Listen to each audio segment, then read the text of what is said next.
Baik, terima kasih Bapak Moderator. Assalamualaikum warahmatullahi wabarakatuh. Selamat pagi menjelang siang, salam sehat buat kita semua. Yang saya hormati pimpinan KPK, Bapak-Bapak Gubernur, Bapak-Bapak Ibu Wali Kota, Bupati, dan seluruh pejabat yang hadir maupun secara baik luring maupun secara daring. Baik Bapak sekalian, sesuai dengan kerangka acuan kerja yang telah kami dapatkan bahwa kita akan mendiskusikan terkait dengan penguatan sistem dan aplikasi. Seperti kita tahu bahwa salah satu dari pengadaan kita punya cita-cita yang sudah kita mulai dengan tagline pengadaan Go Digital. Sehingga semua proses kita harapkan melalui sistem, kemudian datanya terintegrasi, yang ketiga bisa di-tracking, dan biasanya memang tidak bisa backdate, pasti nggak bisa backdate. Ini yang kemudian bagian dari upaya supaya kita bisa melakukan proses pencegahan korupsi melalui pengembangan sistem. Bapak sekalian, ada 5 metode yang kaitan dengan proses pengadaan. Ada purchasing, ada pengadaan langsung, ada penunjukan langsung, ada tender cepat, ada tender. Ya. Memang kalau lihat dari sisi angka, yang paling besar masih menggunakan tender. Karena catatan kami 600 sekian triliun itu dilakukan melalui penyedia. Pengadaan melalui penyedia. Dan kemudian dari 646 ini ternyata memang terbagi-bagi ke dalam beberapa metode yang ada di dalam sirup. Nah, Bapak sekalian, dalam kaitan dengan penguatan sistem, tadi Ibu sudah menyinggung juga soal katalog ya, Bu. Jadi memang salah satu yang menjadi concern kami adalah bahwa memang betul katalog ini sebuah media, sebuah sistem untuk memudahkan proses pengadaan. Kalau tender membutuhkan waktu berapa hari, tapi kalau dengan cara purchasing, kemudian kita mungkin hitungan jam sudah selesai. Nah, tapi kami juga menyadari memang ada beberapa produk-produk di katalog yang bisa jadi produknya sama, yang kemudian penjualnya bermacam-macam. Oleh karena itu, di dalam penguatan sistem dan aplikasi katalog, kami menambahkan yang namanya mini kompetisi. Jadi, prosesnya tidak langsung setuju, tetapi melalui proses mini kompetisi. Itu dengan catatan kalau produk itu kebetulan ada yang menyediakan lebih dari satu. Sehingga nanti pemenangnya tidak favorit si A atau si B, tetapi hasil mini kompetisi. Artinya penyedia menawarkan kembali. Ya. Yang kedua, di fitur katalog sebenarnya ada yang namanya fitur harga terbaik. Ini yang kadang-kadang jarang digunakan oleh para pejabat pembuat komitmen atau pejabat pengadaan pada saat melakukan negosiasi. Padahal harusnya itu digunakan karena itu adalah referensi dari PPK atau pejabat pengadaan dari instansi lain yang pernah melakukan transaksi in purchasing dengan harga sekian rupiah. Semakin Bapak Ibu sekalian volume dan nilai pengadanya makin besar, harusnya bergaining posisi kita dalam proses pembelian dan negosiasi ini harusnya lebih baik. Itu terkait dengan soal katalog Bapak sekalian. Yang berikutnya Bapak Ibu sekalian terkait dengan toko daring, khususnya Bela Pengadaan. Bapak Ibu kami laporkan bahwa sampai dengan bulan November kemarin catatan yang ada di kami jumlah transaksi melalui Bela Pengadaan ini sebesar 22,4 miliar. Jadi masih sangat sedikit sebetulnya. Dibandingkan apa? Dibandingkan jumlah alokasi anggaran yang nilainya Rp1 sampai 200 juta rupiah.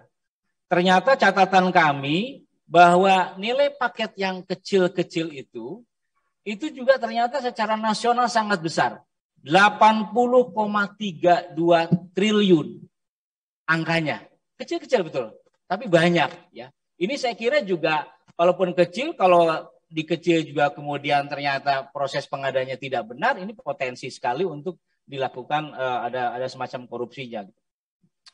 Nah, yang berikutnya Bapak sekalian, kaitan dengan proses pengadaan yang kecil juga, kita mendorong seluruh kementerian, lembaga maupun pemerintah daerah melakukan pengadaan langsung secara transaksional.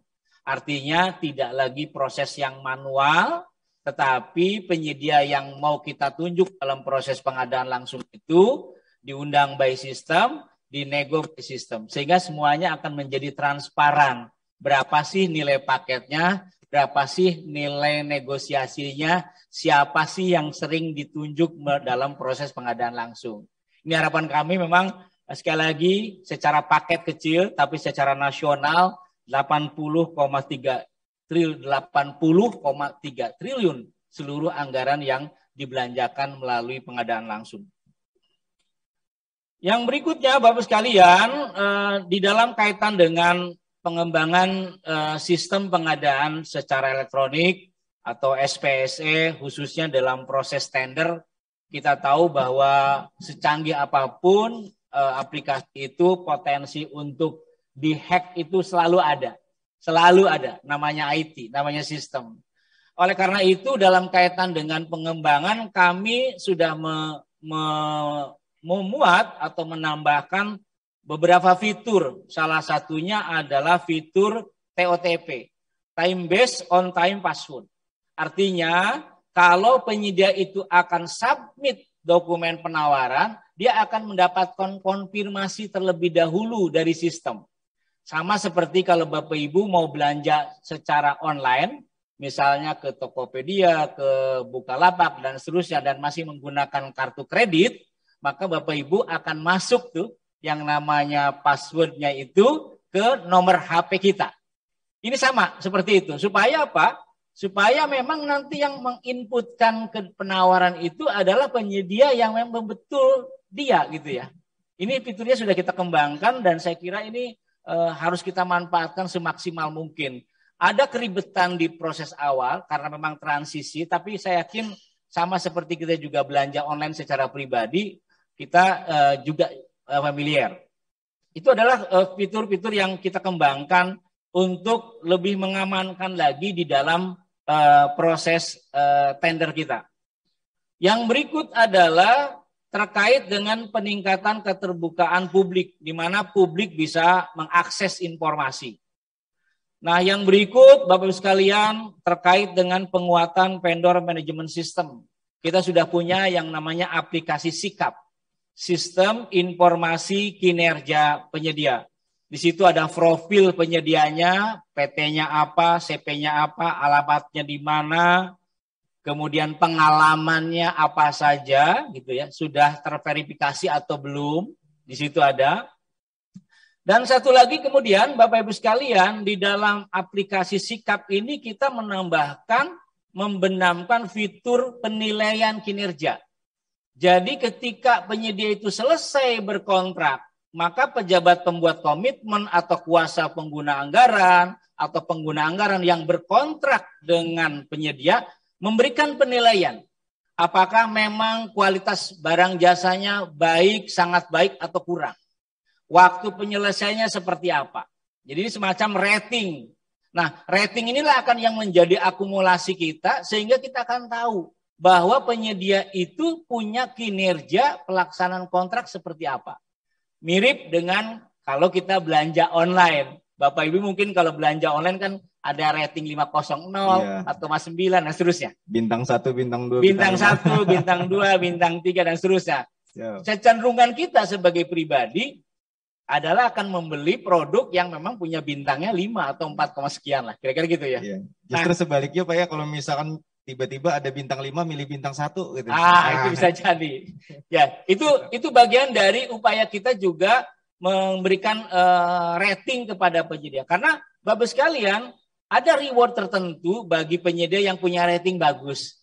Pertama adalah kaitan dengan repeat order untuk jasa konsultansi.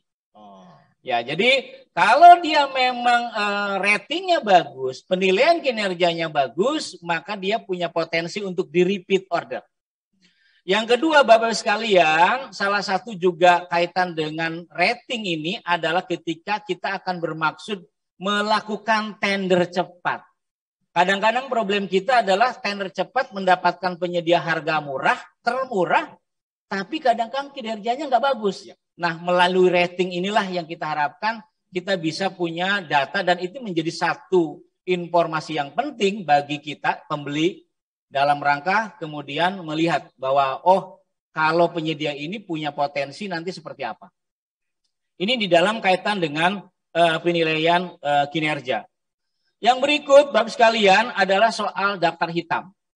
Daftar hitam sudah ada fiturnya dan Bapak Ibu bisa mengakses tanpa akun apapun, ya. Hanya catatannya Bapak sekalian, daftar hitam ini kami menemukan bahwa antara keputusan daftar hitam oleh PA atau KPA terlambat dibandingkan upload atau input. Ini yang jadi masalah. Ini masalah besar. Karena bayangkan Bapak sekalian, kalau SK-nya itu bulan Agustus, baru di-upload bulan Desember, status dari tender, status dari kontrak setelah Agustus sampai dengan sekarang tidak valid. Karena penyedianya blacklist. Ini yang kemudian harus kita sama-sama sadari bahwa penguploadan daftar hitam ini akan mempengaruhi seluruh paket yang diikuti, dimenangkan, yang berkontrak dengan penyedia yang bersangkutan yang kena daftar hitam. PU sudah mengalami banyak kasus-kasus seperti itu dan oleh kesempatan ini kita juga pengen menghimbau agar tidak usah ragu kalau SK-nya hari ini daftar hitam, hari ini juga ditayangkan. Saya kira akan sangat membantu para pihak lain untuk memitigasi risiko, jangan lagi ketemu penyedia yang kena daftar hitam. Karena pasti risiko pekerjaannya juga tidak beres. Yang terakhir Bapak sekalian yang kita kembangkan bekerja sama dengan Kementerian Hukum dan HAM adalah pemanfaatan data beneficial ownership. Jadi ini sebetulnya kita tahu di dalam sistem informasi kinerja penyedia ada data pelaku usaha, ada pemilik perusahaan, ada direksi gitu ya. Itu juga sudah teregistrasi di Kumham, teregistrasi juga di OSS BKPM. Hanya ingin memastikan bahwa ini di rootnya si A, komisarisnya si B, tapi sesungguhnya pemiliknya siapa? Nah, kalau ini diisi, maka kemudian kita akan tahu bahwa kalaupun secara administratif direksinya si A, komisarisnya si B, tapi pemiliknya si C, lalu kemudian C ini punya banyak perusahaan yang ikut tender, maka kita bisa mencegah terjadi kong kali kong di antara mereka sebenarnya. Ini satu perusahaan yang kendalinya cuma satu. Pada hakikatnya itu. Ini yang kemudian Bapak sekalian, dalam kaitan dengan BO ini memang perlu ada semacam trigger sekaligus dorongan bagi kita semua agar pelaku usaha mendeklar sebetulnya kepemilikan dari perusahaan ini siapa. Sehingga kita bisa mengetahui apakah tender itu fair atau tidak. Atau sebetulnya diatur oleh satu kendali tertentu. Saya kira itu mungkin yang bisa saya sampaikan secara singkat apa-apa saja yang kita sedang kembangkan dan sudah kita kembangkan. Sekali lagi bahwa sistem adalah satu sarana dan sarana ini adalah sangat tergantung kepada kita dan sistem ini juga harus didukung dengan sistem yang lain sekaligus juga dengan partisipasi kita semua. Terima kasih.